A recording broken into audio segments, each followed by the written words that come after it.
Pelatih anyar Sriwijaya FC Neil Maizar langsung memantau kesiapan lapangan latihan yang nantinya bisa menjadi tempat latihan rutin timnya.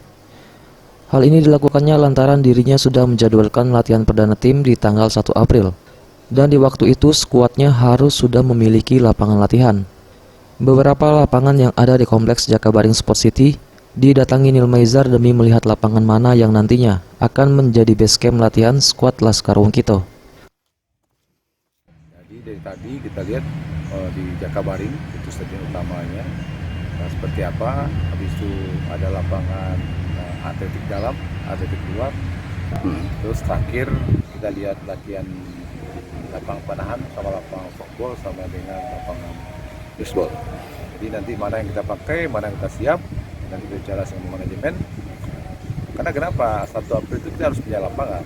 Kalau nggak punya lapangan, jadi kita memastikan aja hadir dari pemain itu hari itu aja.